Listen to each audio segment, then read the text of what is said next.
ये वीडियो को देखने वाले लोग ये ना सोचें कि इन 5 स्टेप को करके आप पैसे वाले बन जाएंगे या जो चाहते हैं वो अचीव कर लेंगे। पर अगर इस वीडियो में जो मैंने बताया है इन पार्ट्स को आप फॉलो करोगे तो आपके चांसेस बनेंगे। थिंक एंड ग्रो रिच, ये बुक बहुत सारे सक्सेसफुल लीडर्स ने रिकमेंड की है पढ़ने के लिए। इसके 5 टॉप लर्निंग्स बताऊंगा and trust me this is game changer. Number 1, desire. The starting point of any achievement is desire. कोई भी चीज़ अगर आप चाहते हैं अचीव करना, that could be something related to fitness, that could be something related to career, अगर आप चाहते हैं कि उसे अचीव करें, सबसे पहले वो डिज़ायर आपके दिमाग में फिट होनी चाहिए। तो यहाँ पर नेपोलियन हिल ने डिज़ायर और विश को डिस्टिंक्ट किया है। जनरली हम सभी लोग चाहते हैं कि हम फिट रहें, हमारे पास बहुत सारे पैसे रहे, हम लाइफ में बड़ी बड़ी चीज़ अचीव करें, गाड़ियाँ खरीदें, राइट। बट ये तो विश है, ये तो एक प्रे हो गई कि आप चाहते हैं ऐसा हो। बट आपको अगर वो जेन्युइनली चाहिए तो आपको वो डिज़ायर अपने माइंड में फिट करना पड़ेगा, कल्टीवेट करना पड़ेगा। And that desire should be burning desire. कोई भी चीज़ आप स्टार्ट कर रहे हो उसका सीड ही डिज़ायर होता है। अगर आप सोचो कि भाई मैं फिट हो जाऊँ, ठीक है, अब आप मोटिवेटेड ही रहोगे, क्या करोगे, थोड़ी बहुत मोटिवेशनल वीडियोस देख लोगे, इधर उधर अपने फ्रेंड्स लोगों को साथ कुछ 10-15 दिन चले भी जाओगे। बट क्या वो डिज़ायर थोड़ी है? अगर आप डिज़ायर ही नहीं होगा तो वो चीज़ आप अचीव नहीं कर पाओगे। तो इस बुक में बताया है कि डिज़ायर पहले आप स्ट्रांगली बिल्ड करें, फिर उसकी जितनी क्लैरिटी रहेगी और अपने थॉट्स की पावर से आप नेक्स्ट स्टेप्स पे जाएं। Second is faith. Trust me, लोग पावर ऑफ फेथ को बहुत अंडररेट करते हैं, बट मैं अपने पर्सनल एक्सपीरियंस से बताता हूँ। भाई जब जिम में रेगुलर था, सालों से जिम कर रहा हूँ, बट कभी मेरे को इतना फेथ ही नहीं हुआ कि मैं जिम में हैवी वेट्स लोड कर सकता हूँ। बट जब इस बुक में मैंने ये पढ़ा कि वाई फेथ इज़ इम्पॉर्टेंट, तब मैंने ट्राई किया कि okay let's first I should believe my self. जब मैं अपने ऊपर विश्वास रखूँगा तब मैं अचीव कर पाऊँगा। जैसे जैसे मैंने इस विश्वास को बहुत ज़्यादा स्ट्रॉन्ग किया, मैंने देखा कि हाँ, मेरे माइंड में वो चेंजेस होने से ही I am able to lift more weights. मान लो आपको कम्युनिकेशन में बेटर होना है और आपने ये डिज़ायर भी कल्टीवेट कर लिया कि हाँ मुझे करना ही करना है। पहले आप अपने ऊपर विश्वास करना सीखें, विच इज़ वेरी इंपॉर्टेंट।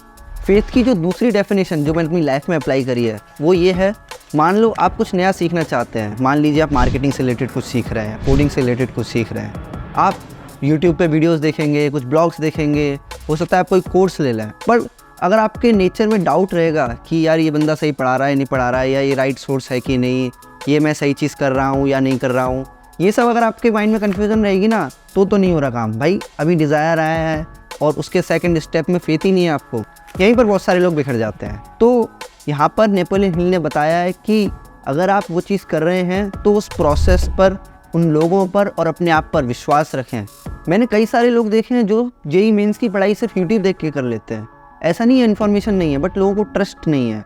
तो जब भी आप कोई मेंटर बनाएं या कुछ चीज़ स्टार्ट करें, उस पर फेथ रखें, अपने ऊपर फेथ रखें, फिर किसी भी प्रोसेस को वो थ्रू करें, आपके चांसेस बेटर हैं। मेरे पापा हमेशा एक बात बोलते हैं, मन के हारे हार और मन के जीते जीत। Number 3 is imagination. लोगों को लगता है क्रिएटिव फील्ड या डिज़ाइनर लोगों को इमेजिनेशन अच्छी होनी चाहिए। नहीं, आपने कभी सुना होगा जो बड़े बड़े सीईओज होते हैं, कोई कंपनी को इतने आगे तक ले आए हैं, पर उन्होंने उससे पहले उस विज़न को देखा है, उसको इमेजिन किया है। तो ये बहुत अंडररेटेड स्किल है। एंड ऑनेस्टली इसका जो बेस्ट प्रैक्टिस इधर बताई है वो ये है, जो भी आप चाहते हैं अचीव करना, तो अपने आप को उस पोजीशन में इमेजिन करें। मान लो आप क्रिकेट में अच्छे हैं और आपको क्रिकेटर बनना है, तो उस इमेजिनेशन को आप फील करिए कि जिस समय आने वाले 4-5 सालों में आप इंडिया के लिए खेल रहे होगे, बैट आपके हाथ में होगा, आसपास ऑडियंस होगी, तो उस मोमेंट को बार बार आप लिव करो। ऐसा ही एग्जाम्पल आप जिम में सोच सकते हैं। आपको अगर चाहिए एक अच्छी फिटनेस, तो लोगों को देखो जिनकी अच्छी फिटनेस है, तो उस सिचुएशन में अपने आप को इमेजिन करो। इसका फ़ायदा क्या है? इसके साथ उस चैप्टर में एक ऑटो सजेशन के बारे में बताया है। जैसे जैसे हम इमेजिनेशन को स्ट्रॉन्ग करते हैं तो उसके लिए right set of action plan जो हमारे दिमाग में है वो अपने आप ऑटो सजेशन के थ्रू बनने लगता है। ऑटो सजेशन मतलब जैसे आपने सोचा है कि हाँ आपको ये चीज़ अचीव करनी है, तो बहुत सारे छोटे छोटे स्टेप्स भी होंगे उसके। लाइक जिम में आपको फिट होना है, उसके लिए आपको डाइट कंप्लीट करनी है। अब डाइट के बहुत सारे छोटे छोटे स्टेप्स होंगे। तो जैसे जैसे हमारा माइंड किसी एक एक्टिविटी पर भरोसा करने लगता है, उसके साथ उससे रिलेटेड जितनी भी एक्टिविटीज़ हैं वो अपने आप आपके दिमाग में आती रहती हैं और इन द फ्लो आप उसको अचीव करते रहते हैं। Number 4, organise planning. अभी तक आपने एक बर्निंग डिज़ायर अपने दिमाग में फिट कर लिया है। उसके बाद जो फेथ होना चाहिए आपको उन चीज़ों पर और अपने आप पर, वो भी डेवलप कर लिया है। और आपने उसको इमेजिन करके अपने माइंडसेट से रिलेटेड सारे टास्क कंप्लीट कर लिए हैं। Now what is next? Action.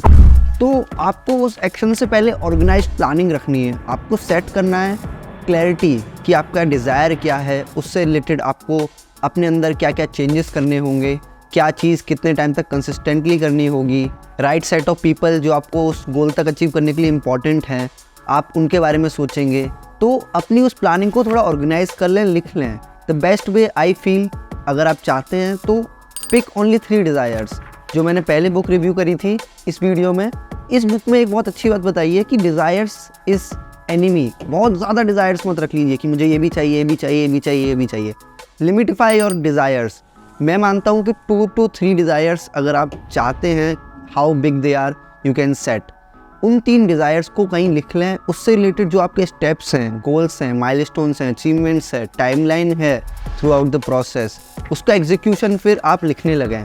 Organise planning is also the important part जो कि कनेक्टर है आपकी माइंडसेट और एक्शन के बीच में। और ऐसा नहीं सोचें कि ऑर्गेनाइज प्लानिंग हो गई तो वो स्टिक है, वो आइटरेटिव प्रोसेस है। आप एक बार प्लानिंग करेंगे, उसमें कुछ चेंजेस भी हो सकते हैं, हो सकता है एक्सपेरिमेंट्स करें, उससे आप लर्न करें, वो कुछ भी हो सकता है। ऑर्गेनाइज प्लानिंग में एक और मेरी सजेशन ये है, आप अपने गोल्स को इस तरीके से मत बनाइए कि मुझे ये चाहिए। गोल्स को बनाइए ये मुझे बनना है, क्योंकि इससे आप वो स्किल्स और उस फैक्टर्स के सराउंडिंग में रहेंगे जो आपके हाथों में हैं। अगर आप सोचेंगे मुझे ये चाहिए, तो उसके लिए आपको क्या बनना पड़ेगा, और वो बनने के लिए आपको अपनी डेली हैबिट्स में क्या क्या चेंजेस लाने होंगे। इस लेवल की अगर आप ऑर्गेनाइज प्लानिंग बनाते हैं तो आपके ऑड्स और फेवरेट हो जाएंगे। Final and this is the harder one, yes, taking actions. जो भी अभी तक अपने अपने थॉट्स बनाए हैं, प्लान बनाए हैं, अब उसे एक्शंस में लाइए। एक्शन को एक बायस दीजिए, एनालिसिस और पैरालिसिस में मत अटक जाइए। जो भी आपने अभी तक अपने दिमाग में जो गोल्स लिखे हैं, टास्क लिखा है, उस पर प्लानिंग बनाइए, उससे रिलेटेड एक्शन लें। एक आपको मैं बोनस टिप देना चाहूँगा, ये कोशिश ना करें कि मुझे 100% वो अचीव करने हैं माइलस्टोन्स। अपने आप को फ्लेक्सिबिलिटी दीजिए 50, 60, 70% तक की ईजिली। ट्रस्ट मी, बहुत सारे लोग क्या करते हैं, सोचते हैं मैं ये करूँगा, ये करूँगा, ये करूँगा, ओवरवेल्म होके सब कुछ छोड़ देते हैं, फिर उसके बाद कभी उठाते ही नहीं है उसको जो आपने शुरू किया था। तो मैं आपको बोलूँगा कि कंसिस्टेंसी का वे ही ऐसा है कि आप पहले स्टार्ट करें, फिर आप गिरें, फिर उठें, फिर उठें। B persistent. 2 तरीके के टू डूज होते हैं। एक टू डू में तो आप सोचते ज़्यादा हैं कि आपको ये करना है, ये करना है, या प्लानिंग करते हैं। एक टाइप ऑफ टू डू होता है एक्शन, कि वो आप कर रहे हो एग्जैक्टली। मान लो मैं प्लानिंग करूँ, मैं जिम जाऊँगा, ये तो एक थॉट हो गया, बट मैंने एक्शन ही नहीं लिया, और वो एक्शन बहुत ही माइक्रो लेवल पर देखें तो बस उस दिन जिम जाने वाले डिसीजन पर डिपेंड करता है कि मैं रेगुलर जिम कितना जाऊँगा और कितना वो कंपाउंड होके आगे बढ़ेगा। ये वीडियो को देखने वाले लोग ये ना सोचें कि इन 5 स्टेप को करके आप पैसे वाले बन जाएंगे या जो चाहते हैं वो अचीव कर लेंगे। नहीं, पर अगर इस वीडियो में जो मैंने बताया है, इन पार्ट्स को आप फॉलो करोगे तो आपके चांसेस बनेंगे, ना कि जस्ट वीडियो देखने से। So with this is Rajat Vallabh signing off. See you in the next video. Thank you.